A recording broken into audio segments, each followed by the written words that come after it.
ஆடி அமாவாசை அன்றைய நாளில் இதை மட்டும் முருகனுக்கு தானமாக கொடுங்கள் போதும். எதற்கு இந்த ஆடியில் வரும் அமாவாசை மட்டும் இவ்வளவு சக்தி வாய்ந்தது என்று தெரியுமா?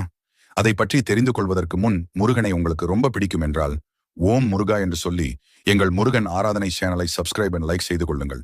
பொதுவாகவே இறந்தவர்களின் சாபம் மற்றும் அவர்களின் ஆத்மா செல்ல வேண்டிய இடம் அப்படின்னா அது காசி.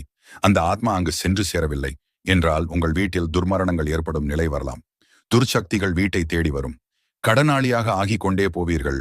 வீட்டில் சிறுவயதிலேயே அதிக மரணங்கள் ஏற்படும். விபத்துகள் நிறைய ஏற்படும். உடல் நல கோளாறு, சுப காரியங்கள் தள்ளிக்கொண்டே போவது என்று வீட்டில் அதிக துயரங்கள் வந்து கொண்டே இருக்கும். இதற்கு நீங்கள் செய்ய வேண்டியது ஒன்றே ஒன்றுதான்.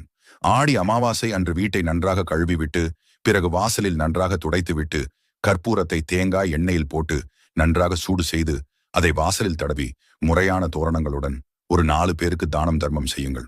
உங்கள் வீட்டில் யார் சாபம் இருக்கிறதோ அவர்களின் ஜாதக அம்சத்தில் இருக்கும் ஒரு 4 பேருக்கு வேஷ்டி சேலை என்று எடுத்து கொடுத்து சாப்பாடு கொடுப்பது சிறப்பு. இதை செய்த பின் உங்கள் வீடு அருகில் இருக்கும் கோவிலுக்கு ஒருவேளை பித்தளை இல்லை செம்பில் ஆனா வேலொன்றை கொடுங்கள். அது சிறிதோ பெரிதோ உங்களால் முடிந்த